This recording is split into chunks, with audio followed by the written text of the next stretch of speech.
लोकसभा चुनाव का बिगुल फूंका जा चुका है। राजनीतिक दलों में चुनाव को लेकर सरगर्मियां तेज हो चुकी है। चुनाव आयोग के निर्देश के अनुसार राजनीतिक पार्टियां और उम्मीदवार लगातार जनता से संपर्क बनाने की कोशिश में लगे हुए हैं, अपने चुनावी मुद्दों को जनता के बीच पहुंचा रहे हैं। ऐसे में आज चुनावी परिचर्चा में हमारे साथ जुड़े हैं इंडियन यूनियन मुस्लिम लीग के स्टेट सेक्रेटरी बिहार के राशिद इकबाल जी। नमस्कार, बहुत बहुत स्वागत है राशिद जी आपका हमारे चैनल में।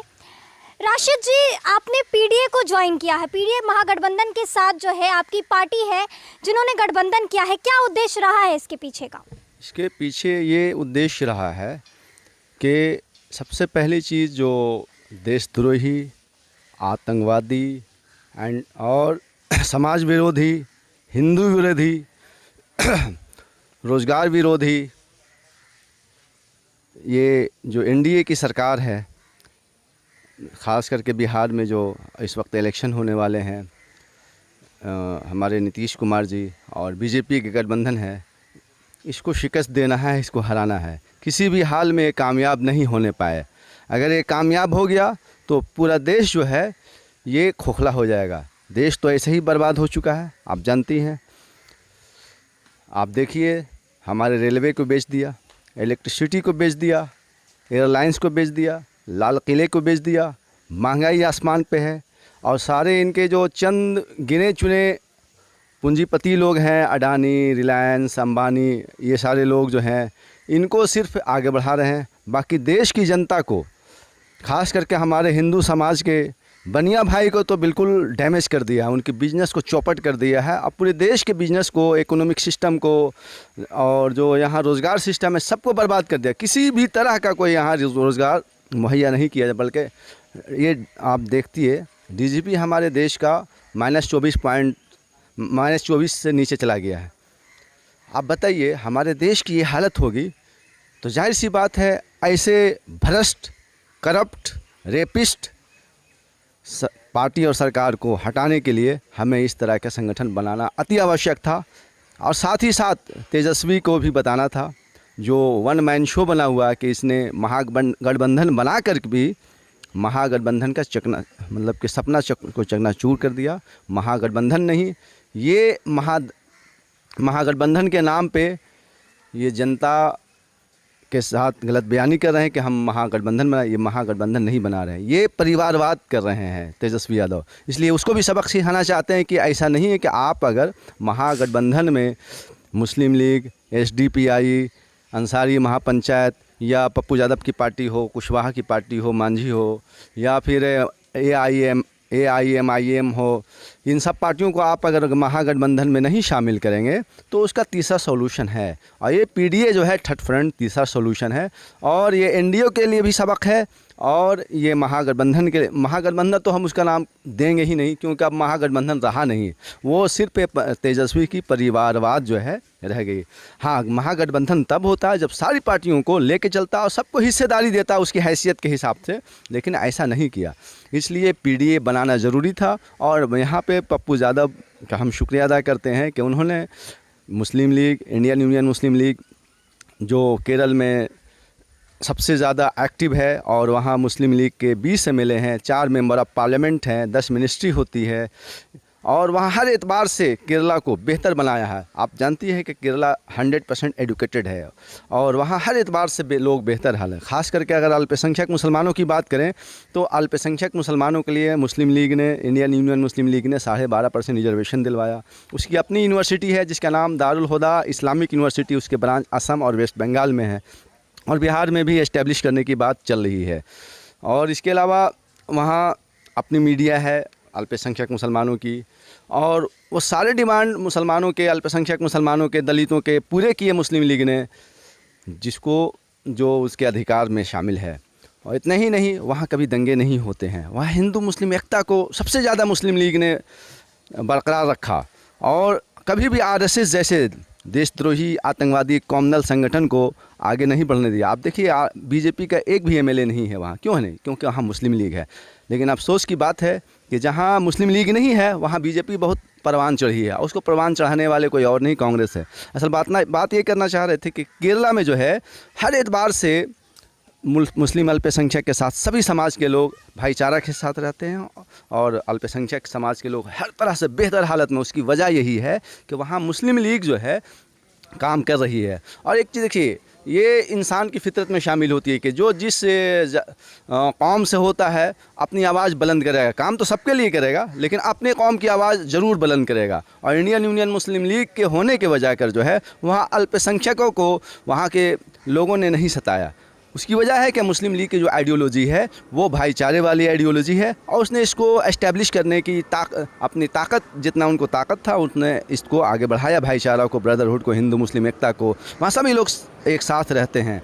राशिद जी, आपने बात करी है कि जिस कौम का मेंबर ऑफ पार्लियामेंट हो या एमएलए होता है उस कौम की आवाज़ बुलंद होती है। चाहे वो प्री इंडिपेंडेंस की हम बात करें या पोस्ट इंडिपेंडेंस की बात करें, राजनीतिक दलों में धर्म को मुद्दा बनाया जाता है। इस पर आपका क्या नज़रिया है? देखिए, बनाना ये गलत है, हाँ, लेकिन हर धर्म के और हर जात जो समाज है उसकी अपनी पॉलिटिकल पार्टी होनी चाहिए। क्योंकि जिस समाज की और जिस धर्म की अपनी पॉलिटिकल पार्टी नहीं होगी वो समाज की आवाज़ या उस धर्म के लोगों की आवाज़ नहीं पार्लियामेंट असेंबली में उठेगा। जब वहाँ नहीं उठेगा तो आपके राइट्स नहीं मिल सकते। ये आप जानते हैं अच्छी तरह से कि कांग्रेस में 1-2 नहीं 40-40, 50-50 MP रहे हैं मुस्लिम, लेकिन इसके बावजूद भी SC/ST में रिजर्वेशन दिया जाता है। हमारे हिंदू भाई को रिजर्वेशन दिया जाता, बहुत अच्छा। SC/ST में दिया जाता, बहुत अच्छी बात है। हालांकि हमारे खुद SC/ST के भाई लोग कहते हैं कि आप मुझे हिंदू ना बोला करें, हम हिंदू हैं ही नहीं। खैर, ये खुद वो बोलते हैं, लेकिन हमारा कहना है कि अगर उनको मानते भी हैं हिंदू समाज से तो आप उन्हें रिजर्वेशन दिया, बाद में सिख और बौद्ध को रिजर्वेशन दिया। हमारा कहना है मुसलमान और ईसाई को, मुस्लिम और ईसाई को SC/ST में की रिजर्वेशन क्यों नहीं दिया, जबकि मुस्लिम भी SC/ST होते हैं। ये नेहरू की गंदी पॉलिसी थी कि अगर SC/ST में रिजर्वेशन दे देंगे तो कहीं ये जो 25.4% दलित हैं ये कहीं इस्लाम ना कबूल कर लें। ठीक है, ये उसको डर सता रहा था और ये सोच रहे थे इन लोग मिल करके आपस में जो है ये हमें ही ना पलट दें, हमारी सरकार को ना पलट दें। तो इसीलिए इन्होंने रिजर्वेशन नहीं दिया, एक पूरी साजिश की, प्री प्लान एजेंडे के साथ। दूसरी बात ये है कि अगर SC/ST मुसलमानों को रिजर्वेशन मिलता तो आज जो मुसलमान एरिया के साथ अन्याय हो रहा, फॉर एग्जांपल फुलवारी पटना की बात कर लें, और ऐसे 1-2 नहीं कई 100 इलाके हैं, विधानसभा क्षेत्र हैं या लोकसभा क्षेत्र हैं जहाँ मुस्लिम आबादी बहुत ज़्यादा है। फुलवारी में 70% मुस्लिम आबादी है अबाउट। 1911 का सर्वे में 59% बता रहा, जबकि अभी बहुत ज़्यादा जो है 10 साल में बहुत ज़्यादा आबादी बढ़ी और लगभग 70% मुस्लिम आबादी। इसके बावजूद भी आज भी रिजर्व है SC/ST में और मुसलमान खड़ा ही नहीं हो सकता। ये कैसा इंसाफ है? आर्टिकल 14 का खुल्ला नेहरू ने उल्लंघन किया कि SC/ST में मुसलमानों को रिजर्वेशन नहीं दिया, क्योंकि आर्टिकल 14 के एक हिसाब से हमारा संविधान कहता है इक्वलिटी बिफोर लॉ, कानून के समझ समानता, यानी कि कानून के सामने, भारतीय संविधान के सामने सब बराबर हैं। जब सब बराबर हैं तो SC/ST में मुसलमानों को रिजर्वेशन मिलना चाहिए। और आज भी मैं कहता हूं कि मुसलमानों को रिजर्वेशन देना होगा SC/ST में। अगर आप नहीं देंगे तो इसके लिए मुस्लिम लीग जो है आवाज़ उठाएगी और जो भी करना पड़ेगा करेगी। आपने एक बात करी थी कि बीजेपी जो है वो बेरोजगारी है वो भारत में ला रही है, वहीं दूसरी ओर बीजेपी और एनडीए का ये दावा है कि आत्मनिर्भर बिहार अगर बनता है तो बिहार में रोजगारों की संख्या बढ़ेगी, बिहार जो है वो प्रगति की ओर जाएगा। कृषि बिल जिसका पप्पू यादव जी ने भी विरोध किया और कई राजनीतिक दल हैं जो इसका विरोध कर रही हैं, आपका क्या कहना है इस पर? हमारे मोदी जी ने कहा था कि हर साल 2 करोड़ नौकरियाँ मिलेंगी। अब क्या हुआ? हर साल 2 करोड़ बेरोज़गार हो रहे हैं। और कैसे बेरोज़गार हो रहे हैं कि उनको चाय या पकौड़े बेचना पड़ रहा है और वो भी ना जगह नहीं मिल रही है, चाय पकौड़ा बेचने के लिए भी जगह नहीं मिल रही है उनको उनके साथ भी जो है बहुत ज़्यादा अन्याय हो रहा है। जो चाय पकौड़ा पहले से बेचते रहे उनके साथ भी बहुत ज़्यादा अन्याय हो रहा है। तो ये बेरोज़गारी नहीं, ये रोज़गार नहीं दे रहे हैं, ये बेरोज़गार कर रहे हैं। इनकी ये प्री प्लान्ड एजेंडे में शामिल है कि पूरे देश की इकोनॉमी को चौपट करो और ख़ुद वन मैन शो बनो। और ये इजराइल से गाइड होते हैं। पूरी इकोनॉमिक सिस्टम को आप देखिए ना, पूरी इकोनॉमिक सिस्टम को अपने कब्जे में कर लिया। सबसे पहले नोटबंदी लाया। इस नोटबंदी के तहत जो है इनका असली मकसद था सारे लोगों को कि देश की पूरी इकोनॉमी को डैमेज करना और पूरी इकोनॉमिक सिस्टम को अपने पास रखना। इसके साथ आप GST उसके ज़रिए जो पूरे देश की जनता को फ़कीर बना दिया। आप उसके बाद और भी क्या नोट आप अभी जो है लॉकडाउन हुआ, लॉकडाउन में किस तरह बेरोज़गारी आम हुई। ऐसा कहीं हुआ कि मतलब लोग त्राही कर रहे हों? किसी से पूछिए, लोग बिल्कुल त्राही कर रहे हैं। तो तो ये एनडीए जो है देश की तरक्की की बात करता ज़रूर है, लेकिन करता उल्टा है। सबसे ज़्यादा रेप हो रहे हैं, आप देखिए जो यूपी में रेप हुए, ठीक है, उस बच्ची, दलित बच्ची के साथ। सिर्फ दलित नहीं गैर महफूज है, यहाँ रेप जो है हर एक दिन सैकड़ों और हज़ारों रेप होते हैं। सबसे ज़्यादा बीजेपी और आरएसएस के लोग करते हैं। अगर जांच हो जाए तो मैं बता रहा हूँ कि 99% बीजेपी और आरएसएस के लोग जो है रेपिस्ट निकलेंगे, अगर सही जांच हो जाए। और इनकी प्लानिंग है। आप गोवलकर और सावरकर की किताब पढ़िए तो ये कहते हैं कि अपनी सत्ता बचाने के लिए रेप भी करना पड़े किसी का तो रेप करो, ठीक है। और इनके सामने इज्जत की कोई इज्जत मतलब सिर्फ इज्जत कहते हैं, लेकिन इज्जत को वैल्यू देते नहीं, बल्कि ये रेप को बढ़ावा दे रहे हैं। इनकी प्री प्लान रेजिम साथ आप देखिए, एक दो नहीं सैकड़ों बीजेपी के लीडर्स के सेक्स वीडियोज वायरल हुए। अभी आपने यूपी में जो हाथरस कांड हुआ है उसकी बात करी है, तो जितनी भी राजनीतिक दल है आज इसको भी कहीं ना कहीं चुनावी मुद्दा बना चुकी है। काफी संवेदनशील है जो घटना घटी है यूपी में, लेकिन आज जितनी भी राजनीतिक पार्टियां हैं इसको बीजेपी के चश्मे से देख रही है, कोई राजद के चश्मे से देख रही है, कोई दलित, कोई अपर कास्ट के चश्मे से देख रही है। आपका क्या कहना है इस पे? आप देखिए, ये जो मनीषा का रेप हुआ है हाथरस में, ये बहुत दर्दनाक घटना है। एक तो रेप करवाते हैं अपने लोगों से और फिर उसको इंसाफ नहीं मिलता है। 15 दिन के बाद जो है उनके डेथ हो जाता है, तो आप उसके लाश को उसके परिवार को नहीं सौंपते हैं। क्यों? आप क्या चाहते हैं देश में? इंसाफ नाम की कोई चीज़ नहीं है। ये जो योगी नहीं है, ये बल्कि जो है, माफ़ कीजिएगा, ये देशद्रोही है। ये देशद्रोही हैं। इनको सीधा सीधा जो है जेल होना चाहिए या फांसी लगनी चाहिए। ये रेपिस्ट है। इनके बहुत सारे रेप के वीडियो भी वायरल हुए हैं, ठीक है। और आपको मैं बता चुका हूँ कि 99% अगर जांच हो जाए तो आरएसएस और बीजेपी के नेता रेपिस्ट निकलेंगे। इनके सामने औरतों की कोई इज्जत नहीं है। इसलिए ये दलित विरोधी काम पूरा कर रहे हैं, देश विरोधी काम कर रहे हैं। इनकी पूरी प्लानिंग है कि रेप करो, शासन करो, ठीक है। जब तक रेप नहीं करेंगे इनसे लोग डरेंगे नहीं, ताकि डर कर भी हमें वोट दें लोग। गठबंधन की पार्टी है पीडीए, उनके समक्ष एनडीए है और महागठबंधन है। महागठबंधन में जो दो दल है, राजद और कांग्रेस, उनका कहना है कि मुस्लिम वोट बैंक आज भी उनके साथ, और ऐसे में आपकी जो पार्टी है इंडियन यूनियन मुस्लिम लीग जो है वो उनके समक्ष जो है एक चुनौती दे रही है। तो क्या लगता है, मुस्लिम वोट बैंक का में बंटवारा होगा या फिर पूरी तरीके से जो सहमति है वो इंडियन मुस्लिम लीग की तरफ जाएगी? देखिए, आरजेडी की तरफ लोगों का रुझान कभी था, अब नहीं है। क्यों नहीं है? तो ये अकेली पार्टी रह गई है। और जाहिर सी बात, जो पार्टी अकेली रह जाएगी उसकी तरफ कौन जाएगा? जहाँ बहुत सारी पार्टियाँ हो गठबंधन में, लोग उसकी तरफ जाएंगे ना, ठीक है। तो ये जो Tejashwi Yadav one man show बना है, सारी पार्टियों को हटा दिया, गठबंधन के नाम पे खिलवाड़ किया। आपको नाम बताया कि इंडियन यूनियन मुस्लिम लीग को उसने जो है गठबंधन में शामिल करने की कोशिश नहीं की, जबकि और कांग्रेस ने भी इसमें, कांग्रेस भी गुनाहगार है। जबकि हमारा मुस्लिम लीग का कांग्रेस से केरल में अलायंस है, और राहुल गांधी को जो वायनाड से जिताया ये मुस्लिम लीग का देन है, वरना राहुल गांधी कहीं से भी खड़ा होते। इलेक्शन कमीशन मोदी जी मिलकर उनको हरवाते, आपको वोट मतलब इलेक्शन में सेटिंग करके। आप जानते हैं कि इलेक्शन में सेटिंग हो रही है, ईवीएम में सेटिंग हो रही है, और इसमें सुप्रीम कोर्ट इलेक्शन कमीशन भी कहीं ना कहीं उसकी मिली भगत है, और मोदी गवर्नमेंट के इशारे पे हो रही। हमारा कहने का मतलब यही है कि ये जो है गठबंधन जो हमारा पीडीए हुआ है, ये सबक है तेजस्वी यादव को कि आप अगर नहीं अलायंस कर रहे हैं तो तीसरा ऑप्शन है, और कभी था आपका ऑप्शन, अब ख़त्म हो गया।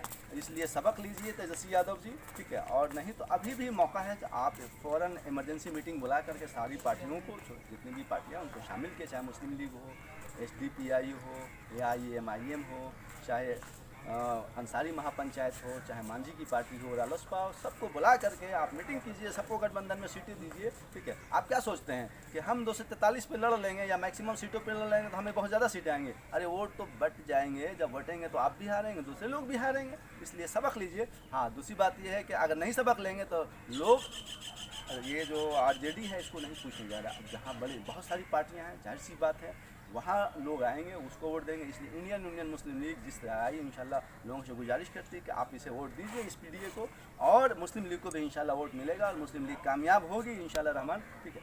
अच्छा एक चीज़ और है जो अभी आपने कहा कि कहीं वोट ना कर, बीजेपी को फ़ायदा पहुंचाने के लिए नहीं आए।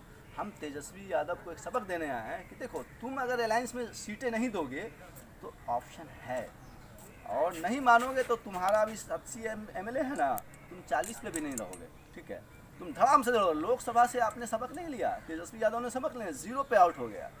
ठीक है, इसी हरकत के कारण, इसी गंदी लालू प्रसाद ने जिस पेड़ को खड़ा किया था, इसकी डालियों को काट कर जो इसने जो है पूरे पेड़ को जो है मुंडला कर दिया है। अब जहाँ पर पत्ते ना रहें, डालियाँ ना रहेंगे, वो पेड़ का क्या काम है? ये वही पेड़ है।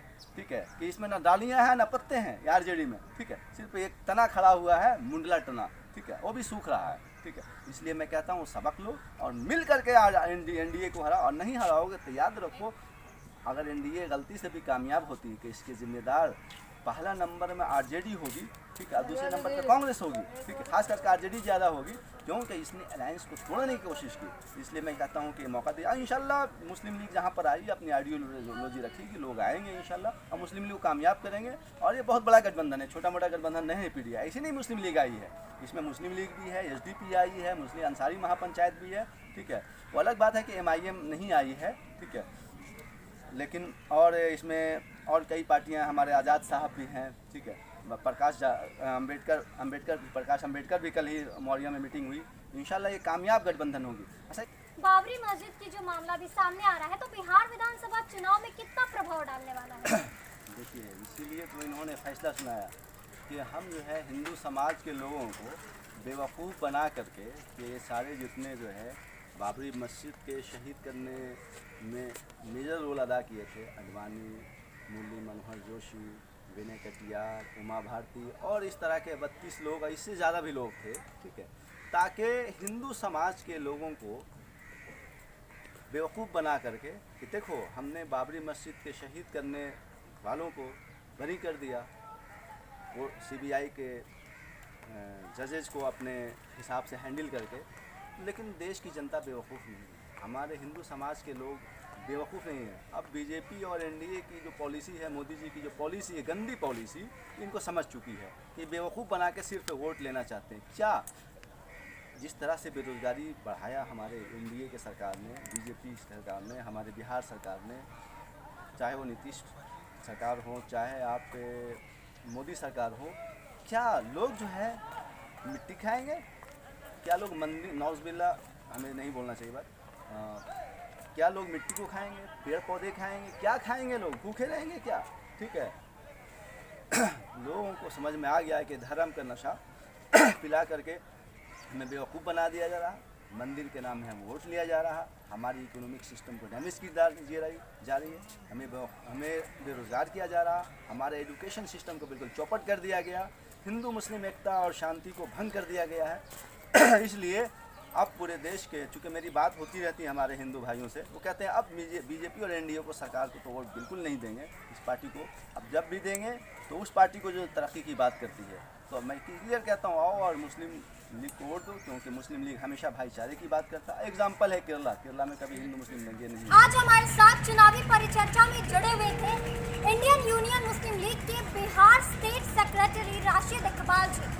उनसे बातचीत के दौरान उन्होंने बताया कि आज बिहार चुनाव में क्यों इंडियन मुस्लिम लीग को जनता चुनेगी, क्यों आज उनकी ज़रूरत है। साथ ही साथ उन्होंने बताया कि अगर चुनाव में या फिर पार्लियामेंट में कौम के सदस्य होते हैं तो उस कौम का विकास संभव होता है। साथ ही साथ उन्होंने अपनी बात में जोड़ा कि अगर जनता इंडियन मुस्लिम लीग को या फिर पीडीए गठबंधन को चुनती है तो युवाओं का रोजगार, महिलाओं को सुरक्षा मिलेगा। इसी के साथ मैं अंकिता अपने सहयोगी सौरभ झा